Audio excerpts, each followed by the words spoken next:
George Soros' underhanded plan to impeach Trump just collapsed in a shocking way. George Soros thought 2018 was the year all the pieces would fall into place.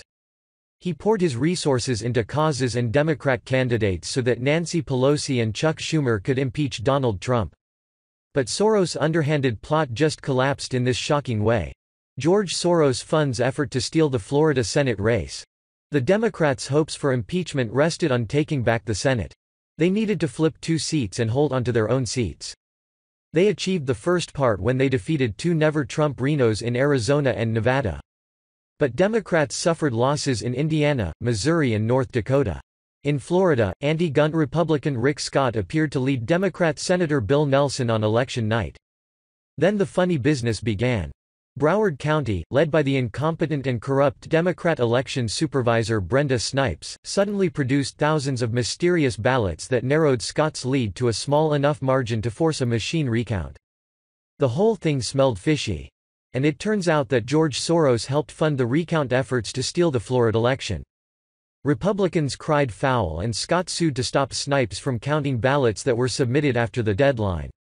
3 groups funded by Soros' Open Society Foundation, Common Cause, the League of Women Voters, and the Brennan Center for Justice at New York University Law School, fought Scott in court. In the end, Judge Jack Tudor sided with the Soros-affiliated groups and allowed Snipes to count the contested ballots. Soros groups celebrate a short-lived victory. The Soros-affiliated groups cheered Judge Tudor's ruling. Common Cause's executive director, Angenis Gonzalez-Eilert, declared, "This is a win for Florida voters because counting every eligible vote is how democracy is supposed to work. Tossing out timely ballots would have been a gross injustice and this ruling will restore the faith of voters in the process," she continued.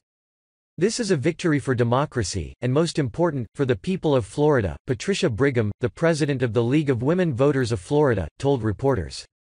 "Voters who cast their ballots on time deserve to have their voices heard.